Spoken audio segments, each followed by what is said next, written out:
Welcome back YouTube. കുറേ കാലത്തിന് ശേഷമാണ് ഒരു റിവ്യൂ വീഡിയോയിലേക്ക് വരുന്നത്. ഒരു പ്രോപ്പർ റിവ്യൂ ആയിട്ടൊന്നും കണക്കാക്കണ്ട, പെട്ടെന്നൊന്ന് വണ്ടി കിട്ടി, കുറച്ച് നേരം ഒന്ന് ഫ്രീ ആയി. അപ്പം ആ വണ്ടീനെ പറ്റി തോന്നുന്ന കുറച്ച് കാലമായി ഞാൻ ഈ വണ്ടി ഓടിക്കുന്നത്. അപ്പം കുറച്ച് സംഭവങ്ങൾ പറയണമെന്ന് തോന്നി. എൻ്റെ പേഴ്സണൽ അനുഭവങ്ങളാണ്, അങ്ങനെ നോക്കിയാൽ മതി, പ്രോപ്പർ റിവ്യൂ ആയിട്ട് നോക്കണ്ട. എവിടെയെങ്കിലും നൈസായിട്ടൊന്ന് സൈഡാക്കിയാലോ. ഫസ്റ്റ് വണ്ടീൻ്റെ ലുക്സ് ആൻഡ് എക്സോസ്റ്റ് ഒന്ന് കാണിക്കാൻ ഒറ്റ സെക്കൻഡ്.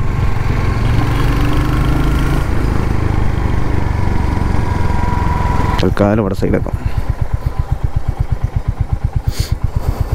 സോ വണ്ടിയുടെ മീറ്റർ സാധനമൊക്കെ പഴയ നമ്മുടെ മീറ്റിയോറിൻ്റെയും റോയൽ എൻഫീൽഡ് സ്ക്രാം 411 ഒക്കെയാണ്. ഇതൊക്കെ സെയിം നമ്മളെ ക്ലാസിക്കിലൊക്കെ വരുന്ന ടൈപ്പ് സ്വിച്ചസ് ആണ്. പ്രത്യേകിച്ച് മാറ്റങ്ങളൊന്നുമില്ല, മൊത്തം സെയിം ഹാലോജൻ. അതൊന്നും ഇതുവരെ LED ആക്കിയില്ല, ബട്ട് ഹാലോജൻ തന്നെയാണ് ബെറ്റർ LED-നെക്കാട്ടും. വണ്ടി മൊത്തത്തിൽ എന്താ പറയുക, ഒരു കോമ്പാക്റ്റ് വണ്ടി ആയിട്ടുണ്ട്, ഒരു കുറുകിയിരിക്കുന്ന വണ്ടിയായിട്ട് വരുന്നത്. മൊത്തം ഇവിടെ തൊട്ട് ഇവിടം വരെ വണ്ടിയുടെ ലെങ്ത്ത് കുറവാണ്. അതുകൊണ്ട് തന്നെ സ്ട്രീറ്റ്സിലൂടെ മിങ്കിൾ ചെയ്ത് കൊണ്ടുപോകാൻ നല്ല ഹരാ എന്ന് വെച്ചിട്ട് മലയാളം കളി കളിക്കണം എന്നല്ല പറഞ്ഞത്. ഓക്കെ, പിന്നെ ഒരു ഇഷ്യൂ എന്താണെന്ന് വെച്ചാൽ ഈ ബാക്കിലെ ടെയിലുണ്ടല്ലോ, ഇത് ഇതാ കണ്ട, ഞാൻ പറയേണ്ട ആവശ്യമില്ലല്ലോ. ചളി മൊത്തം സീറ്റിലേക്ക് വരാം, ബാക്കിലിരിക്കുന്ന ആളെ മേത്തേക്കും വരും, നല്ല പോലെ വരും. ആ ഒരു പ്രശ്നമുണ്ട്. ഹെവി രീതിയിലുള്ള സ്പെക്കൊന്നും ഞാൻ പറയണില്ല, അതൊക്കെ നിങ്ങൾ ഗൂഗിളും ഒരുപാട് ആൾക്കാരെയിൽ നോക്കിയാൽ കാണാൻ പറ്റും. എനിവേ എക്സോസ്റ്റ് നോട്ടൊന്ന് ഞാൻ കേൾപ്പിച്ചു തരാം.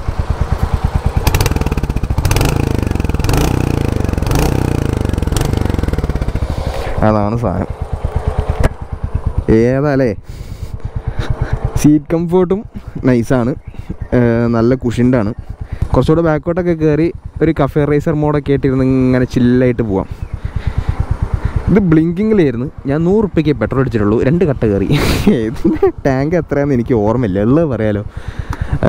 ആരും കയറിയാണെങ്കിൽ ഒന്ന് കമൻറ്റ് ചെയ്യുക, ഞാൻ മറന്നു പോയതാ. അതൊക്കെയാണ് മെയിൻലി. പിന്നെ ഇൻഫർമേഷൻ സിസ്റ്റം നമ്മളെ നോർമൽ വണ്ടി തന്നെ, trip A trip B, odometer, gear indication position ഉണ്ട്, അങ്ങനെ നോർമൽ സംഭവങ്ങൾ. പിന്നെ ആസാഡ് ലൈറ്റ് ഓബിയസ്ലി എല്ലാ വണ്ടികൾക്കും ഇപ്പോൾ വരുന്നതാണ്. സോ വണ്ടി ഓടിച്ചിട്ട് ഞാൻ ബാക്കി പറയാം. നോർമൽ ഒരു റോയൽ എൻഫീൽഡ് വണ്ടി ഞാനിപ്പോൾ എടുക്കുകയാണെങ്കിൽ എനിക്കൊരു ഫ്രീ ബോഡി മസാജ് കിട്ടും. പക്ഷേ ഈ വണ്ടിയിൽ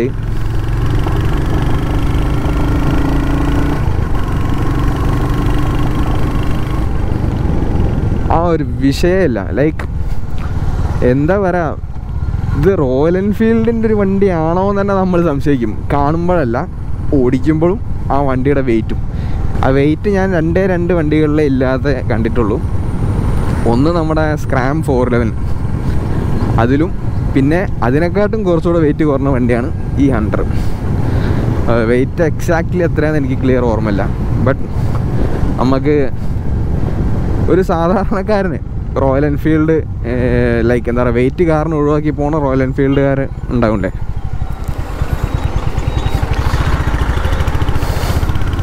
ലൈക്ക് ഒരു സാധാരണക്കാരന് എന്താ പറയുക, വെയിറ്റ് കാരണം റോയൽ എൻഫീൽഡ് വണ്ടി എടുക്കാതെ പോണ ആൾക്കാരുണ്ടാവില്ലേ, അവർക്ക് പറ്റിയൊരു വണ്ടിയാണിത്.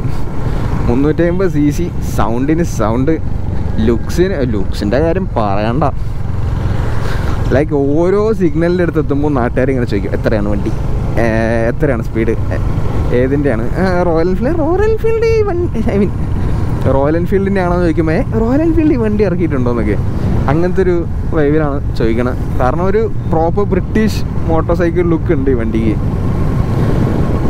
ഓടിക്കുമ്പോഴൊക്കെ എനിക്ക് വയ്യ. നമുക്ക് പിന്നെ വീഡിയോ ഒന്നും എടുത്തു തരാൻ ആരും ഇല്ലാത്തതുകൊണ്ട് നമ്മളെന്നെ സ്വന്തം GoPro തലയിലിട്ടങ്ങ് എടുക്കും. ഈശ്വര, മഴയാണോ വരണേ? മഴ ഉള്ളതുകൊണ്ടാണ് ഇത്രയും കാലം മൈക്ക് കുത്താൻ പറ്റാൻ. നോക്കാം. പിന്നെ സീറ്റിംഗ് പൊസിഷനൊക്കെ കുറച്ച് എന്താ പറയുക, കഫേ റേസിങ് മോഡിലാണ്. ഫസ്റ്റ് ടൈമൊക്കെ ഓടിക്കുന്ന സമയത്ത് ഉറപ്പായിട്ടും നമ്മളെ കൈൻ്റെ മേലൊക്കെ പെയിൻ ഉണ്ടാകും. അത് എന്താ പറയുക, ഒരു ഹിമാലയൻ അങ്ങനത്തെ വണ്ടിയിൽ നിന്നൊക്കെ ഒരു അപ്പറേറ്റ് പൊസിഷനിൽ നിന്ന് വന്ന ആൾക്ക് ആ ഒരു പെയിനും ഫീൽ ചെയ്യും. അല്ലാതെ പിന്നെ സീനൊന്നും ഉണ്ടാവില്ല. ഹീറ്റിൻ്റെ കാര്യം പറഞ്ഞ പോലെ എൻ്റെ പൊന്നോ, ഹീറ്റെന്ന് പറഞ്ഞാൽ ഇപ്പോൾ എനിക്കൊരു ഹീറ്റും തോന്നില്ല. കാരണം ഇപ്പോഴത്തെ കാലാവസ്ഥ അങ്ങനെയാണ്. 2 ദിവസം മുന്നേ ഒരു വെയിലൊക്കെ ഉണ്ടായിരുന്നു. ആ സമയത്ത് ഒരു ചെറിയൊരു ട്രാഫിക് കൂടി. ആ സമയത്ത് ഉണ്ടായ ഹീറ്റ് പറഞ്ഞറിയിക്കാൻ കഴിയില്ല. നല്ല ഹീറ്റുണ്ട് വണ്ടിക്ക്, നല്ലപോലെ ഹീറ്റുണ്ട്. പിന്നെ വണ്ടി റണ്ണിങ്ങിലാകുമ്പോൾ അറിയില്ല. നോർമലി റണ്ണിങ്ങിലാകുമ്പം ചൂട് കാറ്റ് അടിക്കാന്ന് പറഞ്ഞാൽ അല്ല, അങ്ങനല്ല. കാലിൻ്റെ അടിയിലും പിന്നെ വണ്ടി നിർത്തിയിട്ട് അതിൻ്റെ എടുക്കുകയാണെങ്കിൽ നമ്മളെ ടാങ്കിൻ്റെ ഭാഗത്തേക്ക് ആ ഹീറ്റ് അടിക്കും. അതാണ് ഹീറ്റിൻ്റെ അവസ്ഥ. ബാക്കിലിരിക്കുന്ന ഒരു പ്രശ്നമില്ല കേട്ടോ, ആ ചളീൻ്റെ കാര്യം ഒഴിച്ചിട്ട്. മേത്തേക്ക് ചളി അടിക്കാന്നല്ലാതെ റൈഡറിൻ്റെ അത്ര ഹരം വേറെ ആർക്കും കിട്ടുമെന്ന് എനിക്ക് തോന്നുന്നില്ല.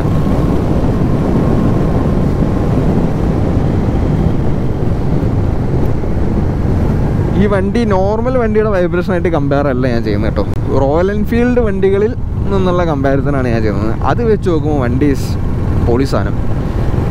എങ്ങനെ നമ്മളൊന്ന് ടേൺ ചെയ്യുമ്പം ലൈക്ക് ഒന്ന് കിടത്തി എടുക്കുമ്പോഴൊക്കെ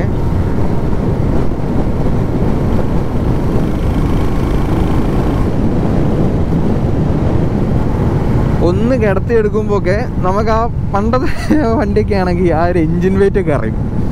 നോർമൽ റോയൽ എൻഫീൽഡ്സ് ഒക്കെ വളയ്ക്കുമ്പം നമുക്ക് ആ ഒരു വണ്ടിയുടെ വെയിറ്റ് അറിയും. പക്ഷേ ഇതിന് ആ ഒരു പ്രശ്നമില്ല. കാരണം ഒന്നാമത്തെ കാര്യം ബാക്കിലും ഫ്രണ്ടിലും കുറേ ഫൈബറൊക്കെ കൊണ്ട് കുത്തി കയറ്റിയിട്ടുണ്ട്. പണ്ട് മൊത്തം ഇരുമ്പായിരുന്നു. ഒരിക്കൽ വേറൊരു വണ്ടി തന്നെ ഉണ്ടാക്കാൻ പറ്റുന്നൊരു ഇരുമ്പ് വണ്ടീൻ്റെ അകത്തുണ്ടായിരുന്നു പണ്ടത്തെ വണ്ടിയിൽ.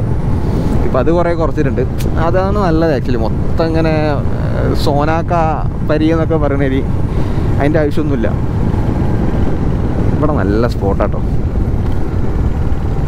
സോ എനിക്ക് പറയാൻ അത്ര തന്നെ ഉള്ളൂ, വേറെ പ്രത്യേകിച്ച് ഇഷ്യൂസൊന്നും ഞാൻ കണ്ടിട്ടില്ല.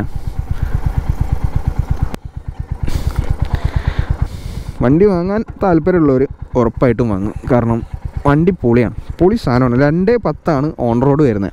2.10 റോയൽ എൻഫീൽഡുകാർ അധികം വെയിറ്റും ഇല്ലാതെ നല്ല ലുക്കും പവറും ഉണ്ട്. പിന്നെ സൗണ്ടിൻ്റെ കാര്യം പറയണ്ടല്ലോ, അത് ഞാനിങ്ങനെ ഇടയ്ക്കിടയ്ക്ക് പറയും. കാരണം പൊട്ടിച്ച് പോകുന്നൊരു സുഖം അത് വേറെ തന്നെയാണ്. അവിടേക്ക് ഇവിടെ നമുക്കൊരു തംബ്നെയിൽ കിട്ടും, നോക്കട്ടെ.